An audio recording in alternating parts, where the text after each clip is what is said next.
뮤지컬 오지게 재밌는 가시나들 광주 공연이 8월 14일부터 16일까지 국립아시아문화전당에서 열립니다. 한마디로 재밌습니다. 저는 8월 15일 낮 공연을 보러 갈 겁니다. 광주에 사는 구독자분들은 많이 보러 오시면 좋겠습니다. 오늘의 주제입니다. 더본코리아 형사고소 결과가 나왔다.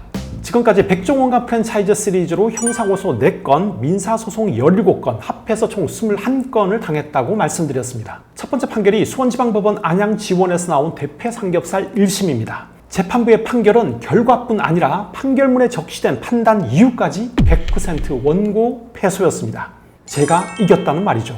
이번에는 21건 중에서 형사사건 2건에 대한 결과입니다. 올해 2월 더본코리아 점주 2명은 명예훼손, 모욕방조, 업무방해, 개인정보보호법 위반 4가지 혐의로 저를 고소했습니다. 이 사건은 특별한 의미가 있습니다. 더본코리아 본사가 점주와 함께 공동 고소인으로 참여했다는 사실입니다. 점주 1 플러스 더본코리아 본사, 그리고 점주 2 플러스 더본코리아 본사, 이렇게 세트로 2건의 형사 고소를 진행한 겁니다. 공동 고소인의 이름을 올린 더본코리아 본사는 명예훼손, 모욕방조, 업무방해 이렇게 3가지 혐의로 강남경찰서에 저를 고소했습니다. 제 거주지 관할 경찰서로 2사건의 이송을 요청했고 드디어 결과가 나왔습니다. 수서경찰서의 판단은 전부 무혐의입니다. 수사 결과 통지서에 불송치 이유가 깔끔하게 정리되어 있습니다. 명예훼손 및 업무방해 혐의에 대한 증거가 불충분하고 모욕방조 혐의에 대하여 수사를 진행할 필요가 없다고 판단되고 개인정보보호법 위반 혐의에 대하여 범죄가 인정되지 않아 해당 혐의들에 대하여 불송치 결정함. 명예훼손, 업무방해, 개인정보보호법 위반 모두 터무니없지만 제일 황당했던 건 모욕방조 혐의입니다. 피고소인 김재환은 다수의 시청자들이 고소인들을 비난하고 모욕하는 댓글을 작성할 것이라는 점을 충분히 예견할 수 있었음에도 댓글란을 개방하였고 실제로 모욕적 댓글이 다수 게시된 후에도 이를 방치하여 모욕 행위를 용이하게 하였습니다. 살다 이런 신박한 논리는 처음 봅니다. 법까지 안 가더라도 상식이라는 게 있잖아요. 요즘 백종원에 대한 기사가 올라오면 좋은 댓글 안 달립니다. 험한 댓글이 훨씬 많아요. 저를 고소한 논리대로라면 이런 것도 가능합니다. 기자 땡땡땡은 다수의 독자들이 고소인을 비난하고 모욕하는 댓글을 작성할 것이라는 점을 충분히 예견할 수 있었음에도 댓글란을 개방하였고 이를 방치하여 모욕 행위를 용이하게 하였습니다. 이런 식이면 기자들과 언론사도 싹 다 고소할 수 있잖아요. 그런데 왜 저만 고소합니까?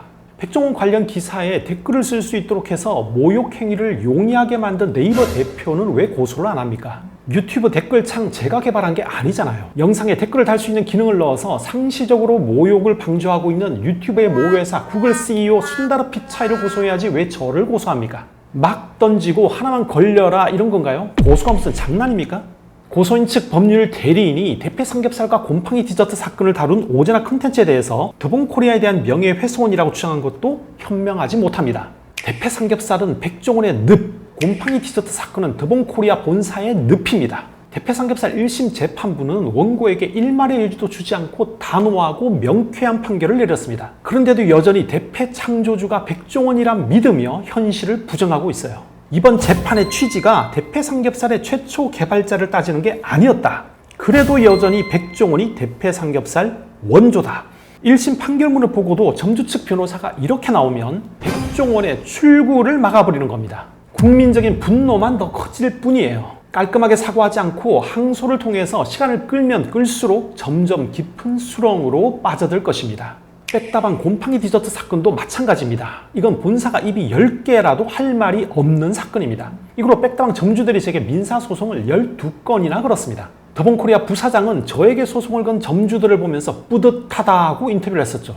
늦어도 올해 안에는 1심 결과가 다 나올 텐데 그때도 뿌듯할 수 있을까요? 이번 형사사건에는 드디어 낯익은 이름이 등장했습니다. 법무법인 정솔. 중간에 바뀌긴 했는데 맨 처음 고소할 때는 법무법인 정솔이 점주와 더본코리아의 법률 대리인이었습니다. 일반인들에게는 생소하겠지만 더본코리아 주주들 사이에서 정솔은 아주 유명한 법무법인입니다. 네이버 주식 종목 토론방에서 더본코리아나 백종원 대표에게 비판적인 댓글을 단 사람들에게 즉시 삭제하라며 형법 위반으로 처벌될 수 있다는 답글을 달고 다녀서 화제가 된 법무법인입니다. 더본코리아의 고소 주도 이미지 관리 전략과 법무법인 정솔에 대해서는 다음에 간단하게 한번 다루겠습니다. 자, 백종원과 프랜차이즈 시리즈로 제가 당한 21건의 형사, 민사사건 진행 상황을 정리해 보겠습니다. 먼저 형사 4건. 작년에 형사 2건은 경찰에서 무혐의가 나왔고 고소인이 검찰에 이의 신청을 해서 결과를 기다리고 있습니다. 이번에 더본코리아 본사와 점주가 함께 나선 2건의 형사 고소도 경찰에서 무혐의가 나왔습니다. 지난번처럼 또 검찰에 이의 신청을 한다면 이 사건도 길어질 수 있겠죠. 민사소송은 17건인데 지금까지 대패삼겹살 1심만 결과가 나왔고 나머지는 계속 재판 진행 중입니다. 소송을 건 더본코리아 점주들은 백다방, 홍콩 반점, 백종원의 쌈밥, 한신포차, 역전우동 0410 총 5개 브랜드에서 26명입니다.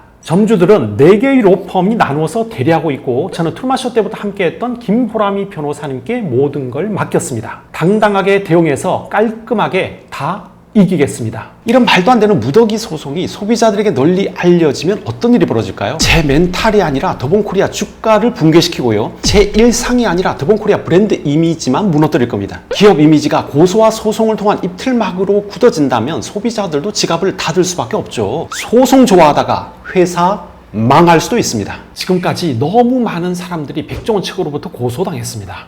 아니 이런 정도의 표현으로 고소당했다고 싶은 사례도 많습니다. 요즘 보면 모욕죄는 돈 가진 자들의 심기 경호를 위해 만들어진 게 아닌가 의문이 들 정도입니다. 고소난발을 통해 기업의 불편한 댓글을 사라지게 만드는 법률 서비스는 경찰력의 심각한 낭비를 초래하고 있습니다. 이런 행태를 그냥 두면 앞으로도 계속 고소 위협으로 사람들의 입막음을 시도하겠죠. 뭔가 문제 제기가 필요한 게 아닌가 고민하고 있습니다. 오늘 영상을 2줄로 요약하면 이렇습니다. 1. 더본코리아 본사와 점주가 합동으로 2건의 형사고소를 했지만 김재환은 무혐의다. 2. 소송 좋아하다가 회사 망할 수도 있다. 지금까지 제가 당한 민사 형사 21건에서 중요한 이슈는 모두 결론이 나올 겁니다. 추가로 더본코리아가 할 수 있는 건 대형 로펌을 동원해서 말꼬투리를 잡아 법적으로 괴롭히는 것밖에 없을 것 같습니다. 앞으로도 한동안 험난한 길을 걸어야 합니다. 각오하고 있습니다. 대패와 곰팡이 디저트의 늪에서 계속 허우적거리겠다면 그건 백종원 자유입니다. 저는 콘텐츠로 화답하겠습니다. 지난 영상에서 이런 댓글을 봤습니다. 은연장은 김세희를 이겼지만 김재환은 백땡땡땡을 절대 못 이긴다. 안타깝지만 돈에서 급이 갈려.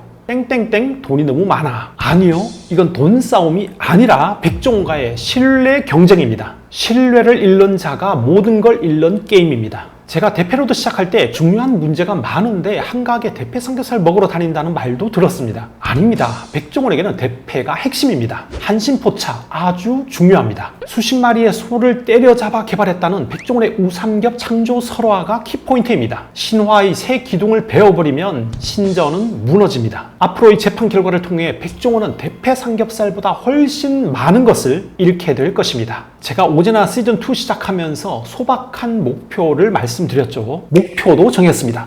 구독자 숫자에서 백종원 TV를 이기고 싶습니다. 비웃지 마세요. 꿈은 꿀 수 있잖아요.